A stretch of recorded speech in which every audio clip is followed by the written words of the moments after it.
Marcus wiped the grease from his hands with a worn cloth, the late afternoon sun casting long shadows across the small auto repair shop. The paint was peeling from the walls, and the cash register hadn't rung with anything substantial in weeks. His calloused fingers traced the edge of the overdue notice from the bank, the red letters seeming to mock his every effort to keep his father's shop alive. The smell of motor oil mixed with desperation had become his daily companion. Each morning brought the same routine: unlock the rusted door, flip the faded open sign, and pray that someone, anyone, would need his help. His father had built this place with dreams of legacy, but dreams don't pay mortgages, and legacies don't feed families. The bell above the door chimed, interrupting his thoughts. An elderly man shuffled in, his expensive suit wrinkled and his silver hair disheveled. Despite his obvious wealth, something about him seemed broken, lost. His hands trembled slightly as he approached the counter, and his eyes held a weariness that money couldn't cure. "My car broke down about 2 miles up the road," the man said, his voice barely above a whisper. "I was hoping you might take a look." His fingers fumbled with a leather wallet, pulling out what appeared to be a black credit card. "I can pay whatever it costs." Marcus glanced at the clock. It was nearly closing time, and he had promised his daughter Emma he would pick her up from her after-school job at the grocery store. She had been working there since turning 16, helping to keep food on their table while maintaining honor roll grades. The weight of being a single father pressed against his chest like a physical force. "Let me grab my tools," Marcus said, unable to ignore the desperation in the stranger's eyes. Something about the man's vulnerability reminded him of his own father in his final days, when pride had given way to the simple human need for connection and kindness. The walk to the stranded vehicle revealed more than Marcus had expected. The car was a pristine Bentley, worth more than Marcus would make in 5 years, but the man who owned it walked with the posture of someone carrying an invisible burden. His breath came in short gasps, and he pressed a hand to his chest periodically, as if trying to calm a racing heart. "Are you feeling all right, sir?" Marcus asked, genuinely concerned. The man's pallor had grown more pronounced, and beads of sweat dotted his forehead despite the cool autumn air. "Just tired," the man replied, though his voice carried the weight of something deeper. "Haven't been sleeping well. Haven't been doing much of anything well lately." His laugh was hollow, devoid of any real humor. "Funny how success can feel like failure when you're experiencing it alone." Marcus worked under the hood, his experienced hands quickly identifying the problem. A simple alternator issue, easily fixed, but requiring a part he didn't have in stock. The nearest auto parts store would be closed by now, and getting the part tomorrow would mean the man would be stranded overnight. "I'm sorry," Marcus said, wiping his hands again. "I can fix it, but I'd need to order the part. It won't arrive until tomorrow afternoon at the earliest." He watched as the man's shoulders sagged, the last bit of hope seeming to drain from his features. The stranger sat heavily on the curb, his head in his hands. "I was supposed to be somewhere tonight," he murmured. "Somewhere important. But I suppose it doesn't matter anymore. Nothing seems to matter much anymore." Marcus studied the man's face, seeing something familiar in the lines of grief and exhaustion. It was the same expression his father had worn during his final months, when the cancer had stolen not just his strength, but his will to fight. Without thinking, Marcus made a decision that would have seemed foolish to anyone watching. "Wait here," Marcus said, jogging back to his shop. He returned with his own pickup truck, its paint faded and bumper held on with wire, but the engine ran strong. "Take this," he said, holding out his keys. "Bring it back whenever you can. Your car will be safe here overnight." The man stared at the keys as if they were foreign objects. "I can't take your truck. You don't even know me. I could be anyone. I could steal it and disappear forever." "Could you?" Marcus asked with a gentle smile. "Because you look like a man who's forgotten what it feels like to have someone trust you." Maybe that's worth more than a truck right now. The stranger's eyes filled with tears. He quickly tried to hide. Why would you do this for a complete stranger? Marcus thought of Emma waiting at the grocery store, probably watching the clock and wondering if her father had forgotten her again. He thought of the overdue bills stacked on his desk and the uncertainty that clouded their future. But mostly, he thought of the lesson his father had taught him years ago. Kindness isn't something you give when you can afford to lose it. It's something you give because someone else can't afford to lose hope. Because someone did it for me once, when I needed it most, Marcus said simply, and because you look like you need it now. The man took the keys with shaking hands. I don't know how to thank you. Don't thank me, just pass it on someday. Marcus pulled out his phone and called a taxi, knowing it would cost him money he didn't have, but also knowing that Emma needed to get home. Drive safely, sir, and whatever you're carrying, remember that tomorrow is a new day. As the Bentley owner drove away in Marcus's truck, disappearing into the evening traffic, Marcus felt a strange sense of peace. He had given away his only reliable transportation to a complete stranger, had spent money on a taxi that should have gone toward groceries, and had no guarantee he would ever see his truck again. Yet somehow he felt richer than he had in months. The taxi ride to pick up Emma was quiet, the driver occasionally glancing in the rearview mirror as Marcus stared out the window. When they pulled up to the grocery store, Emma was waiting outside, her work uniform wrinkled and her backpack slung over one shoulder. At 17, she had inherited her father's kind eyes, but carried a maturity that most adults never achieved. "Dad, where's the truck?" she asked as she slid into the taxi beside him. Her tone wasn't accusatory, just curious. She had learned long ago that her father's decisions, while sometimes puzzling, usually came from a place of love. "I lent it to someone who needed it more than we do right now," Marcus said, watching his daughter's face for any sign of judgment. Instead, she simply nodded and squeezed his hand. "Must have been pretty important," she said softly. "Are we okay for getting home?" "We're always okay, Em. One way or another, we're always okay." The next morning brought a surprise that Marcus hadn't expected. His pickup truck was parked outside the shop, keys tucked under the windshield wiper, along with a note written in elegant handwriting. "Thank you for reminding me that kindness still exists. The alternator part is in your mailbox. A grateful stranger." Marcus found the part exactly where the note promised, along with enough money to cover the installation, and then some. The Bentley was gone, as if the entire encounter had been a dream. But the impact of that simple exchange lingered, settling into Marcus's bones like a warmth he couldn't shake. Weeks passed, then months. The shop's financial situation improved gradually, not through any sudden windfall, but through the steady accumulation of satisfied customers and word-of-mouth referrals. Marcus had always been skilled at his work, but something had shifted in his approach. He found himself going the extra mile for customers, offering payment plans for those who needed them, and sometimes accepting a home-cooked meal instead of cash when times were particularly tough for a family. Emma noticed the change in her father.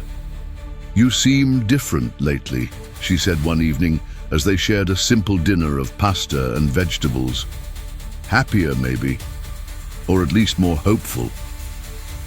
"I've been thinking about something someone told me," Marcus replied, twirling his fork thoughtfully, "about passing kindness forward. It got me wondering what would happen if we all did that, you know?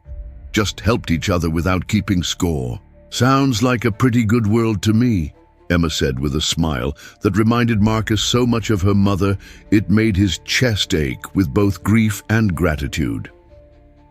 Life continued its steady rhythm for nearly 2 years. Marcus had almost forgotten about the stranger with the broken-down Bentley when the phone call came on a rainy Thursday afternoon in March. The voice on the other end was professional, measured, belonging to someone accustomed to delivering life-changing news. "Mr. Rodriguez," This is Jonathan Williams from the law firm of Williams, Carter and Associates. I'm calling regarding the estate of Mr. Theodore Ashworth. Are you familiar with this name?" Marcus felt a chill run down his spine, though he couldn't say why. "I'm sorry, I don't think I know anyone by that name." And Mr. Ashworth passed away 6 weeks ago. Before his death, he left very specific instructions regarding his estate. He mentioned an encounter with a mechanic who showed him extraordinary kindness during what he described as the darkest period of his life. He spent considerable time and resources locating you, Mr. Rodriguez.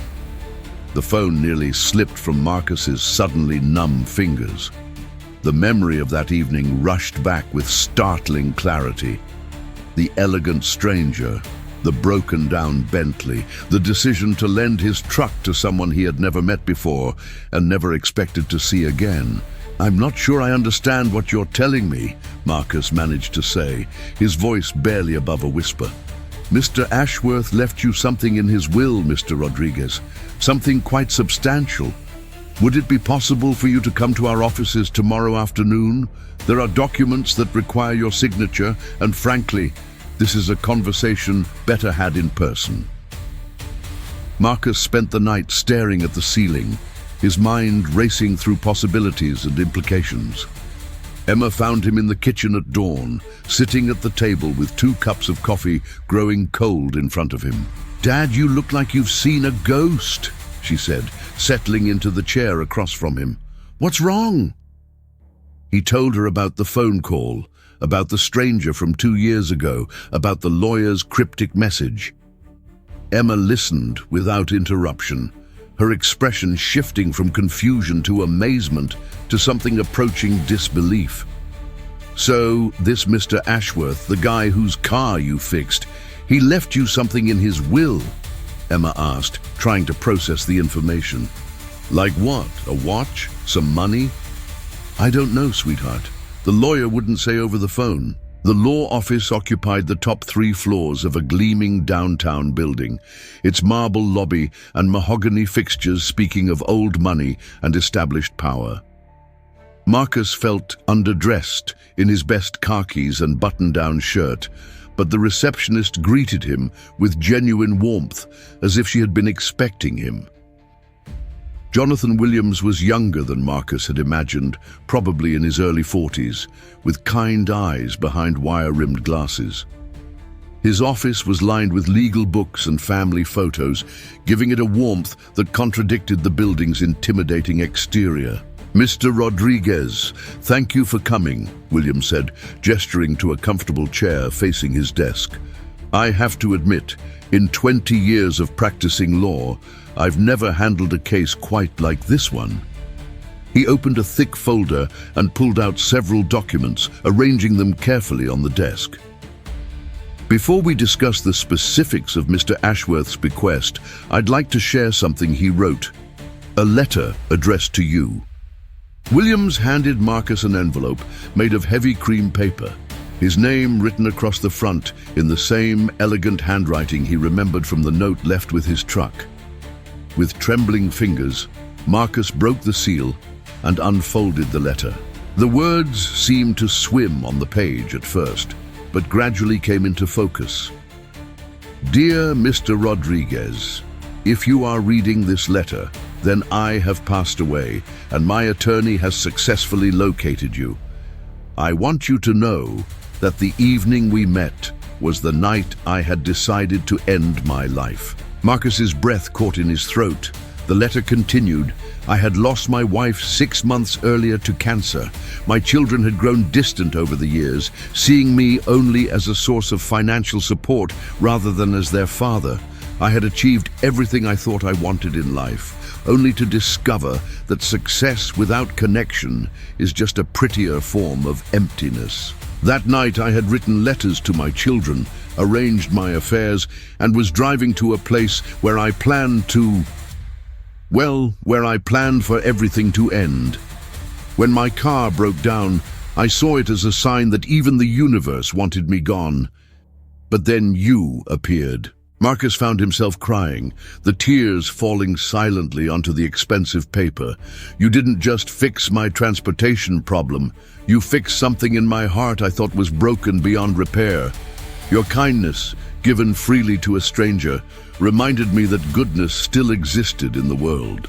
You saved my life that night, Mr. Rodriguez, in ways you could never imagine." The letter went on to describe how Theodore Ashworth had spent his remaining years reconnecting with his children, establishing charitable foundations, and searching for the mechanic who had shown him such simple, profound kindness.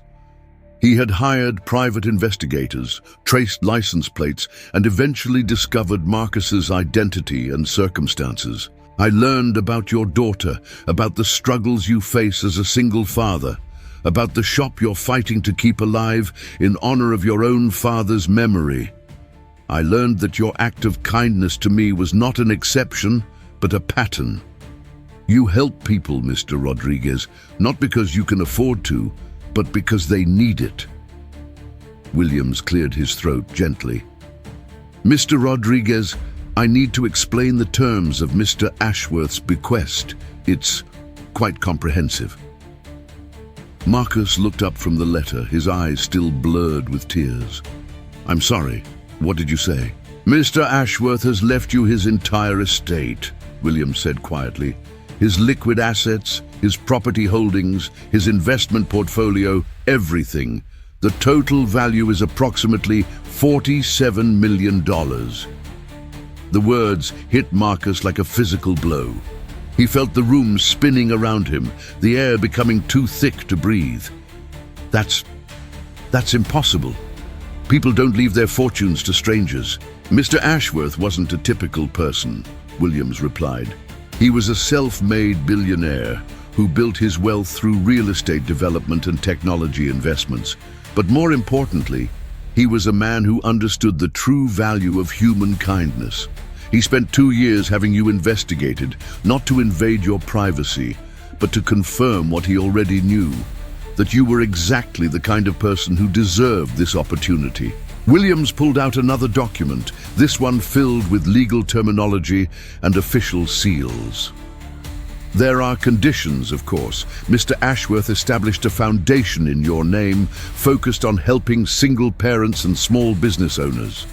You would serve as the primary decision-maker for charitable distributions. Additionally, he set aside funds to ensure your daughter's education is fully covered, including graduate school if she chooses." Marcus stared at the documents, unable to process the magnitude of what was being offered. "I can't accept this. It's too much. I don't deserve this." "With respect, Mr. Rodriguez, that's exactly why Mr. Ashworth chose you," Williams said gently. "He knew you would feel this way. In fact, he predicted it. He wrote in his instructions that if you tried to refuse the inheritance, I should remind you of something: your daughter's future, the employees you could help, the families you could support. This isn't about what you deserve, it's about what you can do with this opportunity." The drive home was a blur of traffic lights and half-remembered turns. Marcus sat in his pickup truck outside his house for 20 minutes, staring at the modest structure that had been his entire world that morning. Emma's bicycle was propped against the porch, her work uniform hanging on the line in the backyard, visible through the chain-link fence. When he finally entered the house, Emma was at the kitchen table doing homework, surrounded by textbooks and notebooks. She looked up with the same gentle smile that had greeted him every day for 17 years. "So how did it go?" she asked, setting down her pencil. "Was it like a savings bond or something? Maybe enough to help with the mortgage payments?" Marcus sat down heavily in the chair across from her, the same chair where they had shared thousands of meals, homework sessions and conversations about dreams and fears. "How do you tell your daughter that your life has just changed in ways that seem impossible to believe?" "Em," he said quietly, "that man I helped 2 years ago. His name was Theodore Ashworth. He died 6 weeks ago, and he left us something in his will." Emma's eyebrows raised slightly. Oh wow, that was nice of him. What did he leave, like a thank you gift or something? He left us everything, sweetheart. His entire fortune, $47 million.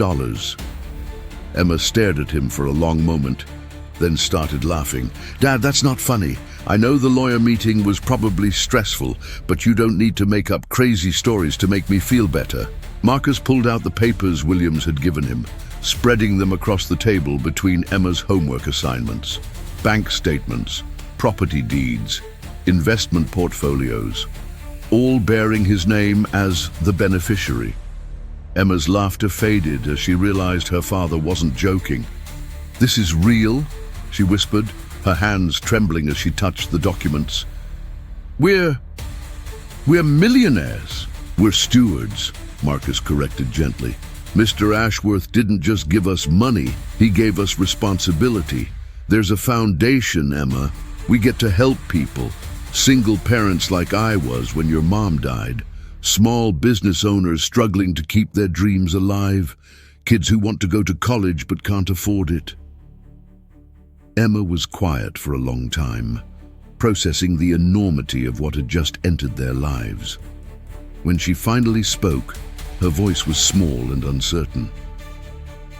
"What does this mean for us, Dad? Are we going to become different people?" It was the question Marcus had been asking himself during the entire drive home. The money was life-changing, but it was also life-threatening in its way. He had seen what wealth could do to families, how it could create distance and suspicion where love used to live. "We're going to become the people we've always been," Marcus said firmly, "just with more opportunities to help others. Mr. Ashworth chose us because we don't need this money to be happy. We have each other. Everything else is just a tool we can use to make the world a little bit better." The next few months were a whirlwind of legal paperwork, financial planning, and media attention that Marcus tried desperately to avoid. The story of the mechanic who inherited a fortune for a single act of kindness captured the public imagination, inspiring countless articles and television segments about the power of human decency. Marcus kept working at the shop, though he upgraded the equipment and expanded the services. He hired 3 additional mechanics, all of them people who needed second chances: a former convict trying to rebuild his life, a recent immigrant with excellent skills but limited English, and a young woman trying to break into a male-dominated field. Emma finished high school as valedictorian, her college applications accompanied by the knowledge that money would never be a barrier to her dreams. But more importantly, she had absorbed the lesson of their sudden fortune. That privilege is a responsibility, not a reward. The Theodore Ashworth Foundation began operations on the 2nd anniversary of the night Marcus lent his truck to a stranger. Their first major initiative was a program providing microloans to small business owners, coupled with mentorship and support services. The second was a scholarship fund for children of single parents, recognizing that financial assistance alone wasn't enough without emotional and academic support. On quiet evenings, when the foundation office was closed and the shop was locked up for the night, Marcus would sit on his porch and think about the randomness of kindness. He had lent his truck to a stranger, not because he was a saint, but because he was human. The stranger had left him a fortune, not because Marcus deserved it above others, but because Theodore Ashworth understood that kindness creates ripples that extend far beyond the initial act. The story had no neat moral, no simple lesson that could be packaged into a social media post or greeting card sentiment. It was messier than that, more complicated, more real. It was about a man who chose to help because help was needed, and another man who chose to give because giving was possible, and a daughter who learned that true wealth isn't measured in dollars, but in the number of lives you touch with grace. Marcus never became comfortable with the media attention, the speaking requests, or the title of philanthropist that people insisted on giving him. He remained fundamentally a mechanic who fixed things that were broken, whether they were cars or hearts or dreams deferred by circumstance. The auto repair shop still bore his father's name, and Marcus still arrived each morning with grease under his fingernails and hope in his chest. The only difference was that now, when someone couldn't afford to pay for repairs, Marcus had options beyond accepting homemade meals or setting up payment plans. Emma graduated from Stanford with degrees in social work and business administration, returning home not because she had to, but because she wanted to. Together, they expanded the foundation's reach, creating programs that addressed not just immediate financial needs, but the underlying systems that kept people trapped in cycles of poverty and despair. Years later, when reporters asked Marcus what he had learned from his experience, he always gave the same answer. "I learned that we're all strangers to someone, and we're all in need of kindness from time to time. The only difference between the person who gives help and the person who receives it is timing and circumstance." But late at night, when the house was quiet and Emma was asleep in her childhood bedroom, Marcus would sometimes take out Theodore Ashworth's letter and read it again. The paper had grown soft with handling, the elegant handwriting slightly faded, but the words remained as powerful as the day he first read them. In those moments, Marcus understood that the real miracle wasn't the money. It was the reminder that every interaction matters, that every choice to help or harm ripples outward in ways we can never fully comprehend. Theodore Ashworth had been saved by kindness and had chosen to pass that salvation forward. Marcus had been transformed by generosity and had chosen to transform others in return. The cycle continued as it always had, as it always would, one small act of grace at a time. In a world that often felt broken beyond repair, people like Marcus and Theodore and Emma proved that the tools for healing were always within reach. A willingness to see strangers as neighbors, to choose compassion over convenience, and to believe that tomorrow could be better than today if enough people decided to make it so. And in the end, that belief was the greatest inheritance of all. If this story touched your heart, please subscribe to our channel for more incredible true stories of kindness, hope, and the extraordinary power of human connection. Hit the notification bell so you never miss a story that might just change your perspective on what's possible when we choose love over fear, generosity over greed, and faith over cynicism.